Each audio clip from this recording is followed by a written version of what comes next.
जाता नहीं। चलो भाग चलो। अरे जीजा जी माई, अरे भाग जाइए। कहाँ भाग जाइए?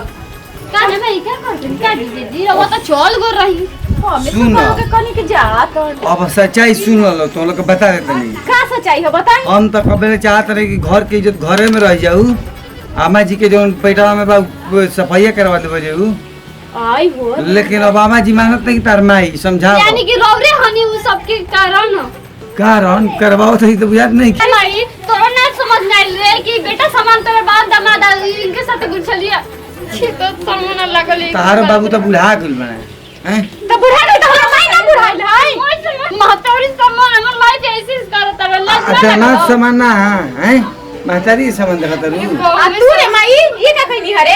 आ बाबूजी का पता खराब कर चुप रहो सता ना खराब करत अब है। मुंबई में फ्लैट लिया गेल बहुजे रहब कहे जी। चली चल के बाबूजी के फोन करी कहां जाए मैं? Hello hello. ये जी बहुत दिक्कत देले बनी हमारा की जान जाई। दिक्कत कर देले बने अच्छी बताई रहुआ हमार हाथ पकड़ के आई लव यू कह के रहुआ कहनी कहतन कि रहुआ मालवे में पसंद आ गई रही। बहुत और पेट दर्द करता जैसे जान जाई बहुत। कहनी रहुए नु कहनी कि लड़की के बियाह करावल तो एगो बहाना है। असली बहाना तो मिलल है रहुआ से। हां तो तो बात तो सही है बा लेकिन हाँ। समझे के चाहिए ना तो कभी भेंट ना करे के चाहिए। भेंट कब हम करी मान ला कि दू तीन महीना हो गइल रोज रोज हितैये जाई जाला तो इज्जत रही नु। अरे वही तर दू को जवान साली बड़ी सो जवान मान ला कि नाहियो कुछ करब तब वो गाँव वाला कह दिए नु कि कर तारा सोनई। वही तर को बहाना के चल ना तो ठीक ना रहला। तो सुनी ना साझिए खानी हम आवत नहीं ठीक बा। ठीक भाई हो तो तब हमरो के देम नु चुमा। बग अबे को काम कर बड़ा चुमे के ये फेरा तो जाई तो का दिक्कत बा से का दिक्कत बा। दिमाग ना खराब कोनी रख दिमाग का खराब। अरे बुचिया का पकड़ पकड़ कैले हरे? का कोई घर में नहीं किससे खत का होता है? का होता रे? कुछ हमरा से गलती का हो गइल ह? तोरा से ना अब हम का कहूं में शर्मे लगता है। तो हमरा से काहे शर्मावत रे? बताओ माई का माई? अरे का कहूं में लगे तो मातारी नहीं है आय। तो मतारी बताओ हमरा। पापा रहत अवन विदेशे में रहत अवन 2-3 साल से। हां वो तो हमहू जानत हनी। तो ई अब का नया अब तरह के हम का खुल के कहीं देखे में दहिया नहीं के पुतरा बुझात। अच्छा सही कहता नी रे माई के पेटवा ह न तो निकलल जाता दिनो पर दिन। निकल जाता ना बाटे। अब हम का कहीं तोरा के आ केकर ह रे? अब हम ही जानता है जानती तो तोरा ले पूछती। तनी हमनी के बियाह शादी हो जाए तो हमनी के लेके खिलावे के हमके माई के लेके खिलावल बा। बताव तो जोड़ी कैसन ई सब माई आ बाबूजी जाने त का कही रे? का कोई हमर तो खुद मन तो ऐसा महतारी के न काट देती। सड़ौती में ढेर जवानी को चढ़ल बाटे। एक काम कर ना बाबूजी से बता के एकरा के कटवा दे ठीक बा? यही सब माई बहुत तानी काहे तन लिपस्टिक मार के मेकअप क के श्रृंगार क के चलती है। देखावा तनी जेकरा से ई होई हन ओकरे के देखावे लगी लिपस्टिक लिपस्टिक कहि ना अरे माई निहन बन के रह पत्तो बने के कोशिश मत कर। तो हम रान मुस्मत बनी रे ऐसे कहते। आ तो छौड़ी ना बाजी वही से हां जब लइका में जब कैसे छौड़ा पटैले बानी गांव में करते कहते सन कि लइका मजे मारते सन कुआरे पे हई करते सन अब बुढ़ा के ई कुल काम करते सन। अब बुढ़िया हो के ई सब काम करत तनी त ना तनी हमने सब ऊंच नीच कर लेम ना तब मारे लगी हन बाबूजी से के फोन करके बोल दी हन। अभी तो चुपचाप बानी माई के ना जहां कुछ और देख लेनी ने करे के तो छोड़म ना। महतारी है कि का हरी अब हम ई ना जाने तनी पेट पर चोहर के लाठी से पूरा एकदम हड़ हड़ के मार कौन नतिया हो कि ऐसे कहल बा पहले ई पता लगावे। हमने तो पता लगावल जाए जात नहीं बड़ा बोले बड़ी सास हुआ बड़ा मुर्गा चापो आज साली बारिश हो सुगर सुगर होने के लेवियो ले कबो कबो राती में मौका मिली तो दोनों जवाने बारिश में आज जी जाना सार गइल बना बाहर आ ससुर रहलन दुगो हई। अब देखो हम कैसे खोआ खाता नहीं कहाँ गोल बड़ी लो दोनों सलिया लौकत नहीं खी सुन कहाँ गोल बड़ी सुना सासुओ लौकत नहीं खी हमारा छोड़ाई के उन्हों को फसैले नहीं नु जब दमादे लहसुन कुल करम करत है तो केहूरे करवावत हुई है। अम्मा जी भगवान बुला दिल बिये मोटकी 3 घंटा ले हम कब ले बैठल रही जागा ना में आई सलिया रहती से तो ओनियो ले मजा लेती लेकिन सलियो नहीं खी सब मोटकी को भाई हमरा खिस बता चलियो जे अपने का अब का जी कैसे बोला था एकदम लगा था कि रो बोली में लसिए निकल कहाँ रह गेलू का बोलथो करी जा बोलथो ना मोटको बोलथो अब आके चुप रही रो बोला था नहीं कैसे अरे जी हमर लड़का तो बड़ा मोट हो गया हां रो लगे मोट तो तो घरे गुदगर रहता एकदम दिमाग खराब कर बने रो रहा दिमाग ये ना गर्मी होता बताई ये ना एगो पेट निकल गल और गर्मी होता देखी एगो काम कइल जाई एसी के हवा खाइब एसी के ऐसे लगवा दनु एसी लगवा दे रहो तो कहिए चिल्लात रही हमारा ला कूलर लगवाइए देता ना ऐसे लगवा दे लगवा देनी एसी है ठीक बा और एकदम कूल कूल मैं व्यवस्था कर देल बनी व्यवस्था टोंच बा ठीक बा बस साराबा का पता ना चला के चाहिए साराबा के सामने हमारा मुड़िया झुक जाए ससुर के सामने ठीक बा अब साराबा हम का कब की तर्जमाइन भाई रहे लोग के देत रहे चुमा हैं बाकी चुप रही काल चुप रही का? बतियात रही ना माने हम पागल हनु के इतना दूर रही बनी कुछ हमरा के मिली कि ना पानी ना दनी सन लगिया पानी चाहिए हमारा प्यास लगा कुछ और के दा बाका खाली बकवास करत रही ना एगो तो देखो तो के पेट दुखता एगो बकवास करत पेट दुखाता तो ठीक हो जाई ठीक बा मैं व्यवस्था कर देल बन रहे वाला लेकिन शादी हमरा से कली कहीं बुढ़ा बनिया शादी करब कहीं लिया जी तो क्यों का कही हैं तार नाई कही कहीं बूढ़ मेहरारू लेके घूमी हम हमारे करम के ना करम कहत रही हम करम ये कहब कि हमार ससुरिया हमर से कह के बियाह कइले बियाह हैं देखिए हम बियाह हुआ ना कर काहे ना करबा के बियाह त काहे का इज्जत के झाटी उड़ोला काहे केकरा से तो करवाइले हम जानता नहीं हमार के फिर झूठ अरे जैसे मामा के दोस्तवा के होई दोस्तवा हो तहर ना हो तहर दिमाग मत खराब कर चलिए देखा लियो तो बस हुमच दे जब को गरम करे के रहे त ना हम पूछल आ दूसरा के ढील लेके हमारा भी दूसरा तारू अब तार दूसरा के हम तो दूसरा या के ना होई जो अब सारा बोले कोई कि तोर माई है ना करे ले कुकर हम हमरे से कटा करिए चढ़ा दे अरे अरे अरे माई अरे जान लो का हो गई जी आ ई बता बका खुश रहा का भइल बा माई कहाँ है पता बका कर ऊ आशा ही हो तार जन्ने को तार माई चुलबुली होई हां बैठी को बैठल पानी उनी पर में अब बैठो ना देखे जरूरत पानी के छोड़ दे सब सुना तनी जरिया बैठा का भइल बा जी हैं बड़ा का बात बा माई जी करण का माई को बैठल जी कान कब आई का किसी और नहीं गया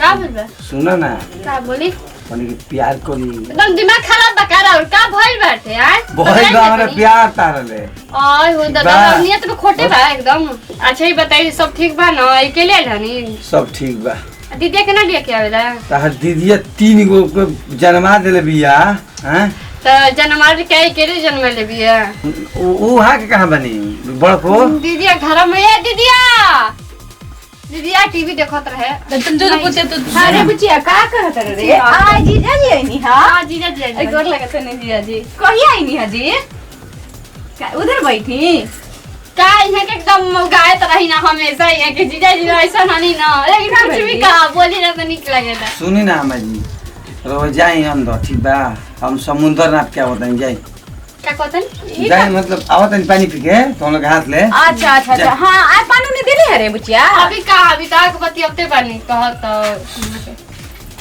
ई काहे माई मार के भागली है जीजा जी खुद तरी तनी पता बका पूछत रही अरे माई हमर पागल है हाँ, आ केहू लइकन के देखत नहीं त खोद देबा तनी खोदो नहीं दे उनका बुढ़ारी में दिमाग जाना तनी ना सेटियाल जाला वही सेटिया गई सटियाला ना सटियाला बड़ा ढेर दिन पे आइल बानी ढेर दिन बाद तार दीदी छोड़े तब नु ओए दादा दीदी से ज्यादा प्यार यहाँ के बहिनिया छोड़िए ना तब ना बहिनिया के बात नहीं के मान लगी घर गृहस्थी देखा जरूरी नहीं बा हां जीजा जी ठीके कहतनी अभी काहे कि रोपा उपा के दिन बा हम माँ को नहीं पता बका भैया क्या भइल है अम्मा जी कहते नहीं कि हमरा पेट में दर्द बा कोनो बात बा का अम्मा जी के अरे वो कुछ ना वो ऐसा ही हैं ना कुछ ना हमने सब तो कुछो नहीं के जाना तनी राउर से कैसे कह अरे पेट में दर्द होई गैस बनौले होई हमार लाभ तो नु रामा जी के उलो अफेयर चलावे नहीं ठीक बा रो दामाद हनी की घर के माई के बारे में से काहे तो वो घर के बात घर में माई समझ न बिया हमर माई लोग पता नहीं के नु महतारी समान बड़ी तो का हैं बात ये भाई घर के बात घरे में रह जी बता देबू तो का बोलो माने क्यों घर में ना नु आवत रहे हमारा, हम जब ना आवत रहे घरी तो बक जी क्या कहत है हमार माई के बारे काहे में कि हम खाली जब जात रही नु तो देखले रही। अरे तो होई गांव मोहल्ला के कोई रामा जी की नियत के अच्छा नहीं की हमार बुझाता। हाय हमार माई है, ऐसे मत बोला ठीक बा। माई गंगा नियर पवित्र बने। सुनो बात यही बनू कि ससुर जी बारे लंदन, हाँ ठीक बा, अब प्यार करते रहे चंदन चंदन और सासुरे चंदन की अरे उन्हीं के पिछुटिया वाला लड़का बा। अब जिम जाता नहीं जाता नहीं अइली लगी जाए में पानी वानी काम धाम नु बा, तो कान धम बात चाय पी ली, पानी उनी चाह पी ली, मीठा पानी पी लो। अब जाता नहीं मीठे पानी पिए, ठीक बा। अब का मीठा पानी पिए जाए अइली अब जाता नहीं तो नहीं अपने घर में काम उम बा, ठीक बा। चल ठीक बा, लेकिन आई में अगला बार ना तो दीदिया के लिया के अगला फिर लाइव नु तो तू माइये बन जीबू, काहे कि तार बियाह हो जाई, तार बियाह हो जी के हो ले तो हां हां अभी बियाह करत नहीं भागत ना बियाह में लेके ना काई आए में बियाह के हमार दीदिया के लेके आई, उनका साथ दुगो लेके हो के आई, ठीक बा। अरे दीदिया के लइका त लइकवा कहां रहे अरे ले जाई तो तोहरो के दे के जाई दुगो, ठीक बा। खिलावत रही बियाह के कम होगात रही ना अरे वैसे ही मजाक करते जाते नहीं, ठीक अच्छा है बड़ी मजाकिया जीजा मिल गई नी है। लेकिन कुछ भी कहा आई ना तो खुश कर देना। हां अरे सब रही ना बोलत बहुत रही एकदम ला हां कबे ले उदास रही किया है? है, लेकिन आई ना तो कौन चीज बोली ना सही मजाक करना उ खिसा में कह ना कि मुंह से फुअर हो जाओ, लेकिन देह से फुअर मत हो को बड़ में बा मुंहे के फुअर है जाई दी हम जीजा हम मजाकिया मिल गई। लेकिन सुन ना दीदी, हम एगो बात में कंफ्यूजन बानी। कल हम आइल है ना तो माई खूब जीजा जी के मारत रहे, कदम का है दबात के मारल देला, हाथ छोड़ा देला ना रे तो होई कुछ जीजा बनवासी कुछ गलती उल्टी कइले अरे तो के दमाद के समझावल जाला कि मारल जाला के बात। और अरे हमरो डाउट हमारा ना दीजा सच कही ना हमारा तो कुछ ना कुछ बात जरूर बा, एकरा पता लगा के हम जान जा। हम हेजा बैठ के तिकवा तनी हमर पेट में दर्द बा आ इनकर इजको नहीं बुझात कि हम का करत तनी। अब बोहनी संग बैठ के गप सक लड़ाई हन इनकर लाट जरबा इसको कहां पर बरात नहीं का कर देला कबेले करत ना रही बतियावे लगल ये साली नु का बतिया लगल है कहत रही नु हेजा बैठ हेजा बैठ सुन का उनका ओहली के शौक हो गइल बा का कहत रही सो कि का जाने केकर माई पेट में लेके घूमत या पूरा गांव। हां घूमत है ठीक है हैं तो एगो काम कर लियो, सफाइया करावल जरूरी हो गइल। फिर हमर संग बकवास करे हां न तो मान ली कि फिर हम चाहते नु कि देखी अब भागब के तो गांव अराउरी जे जाई नु हैं तो ई बात रही तो घरे में रह जाई नु हैं अब भाग हां जाई तो होके दा हैं ओके दा सफाई ना कराई भोरे हाला हो जाई कि फलाना वो फरार भइली हैं। हां जाय दा रह बजे लेकिन हम सफाई ना करे तो ना करे कुछ नहीं की जानत हम। देखी बात यही बा कि ससुर जी होई है तो ससुर जी ले हम का कहब हैं, ससुर जी ले का कहब, हम कहम नु तुम मत उनकर कही बेटी ले बियाह भइल बा, लोग का सोची प्यार करी ना बुझाई मार मार के जे प्यार करके बस रोगो तो ना बुझाई कहत रो कहते आई लव यू ए दामाद हैं दामाद जी दमे जी बड़े हम प्यार करेनी कर प्यार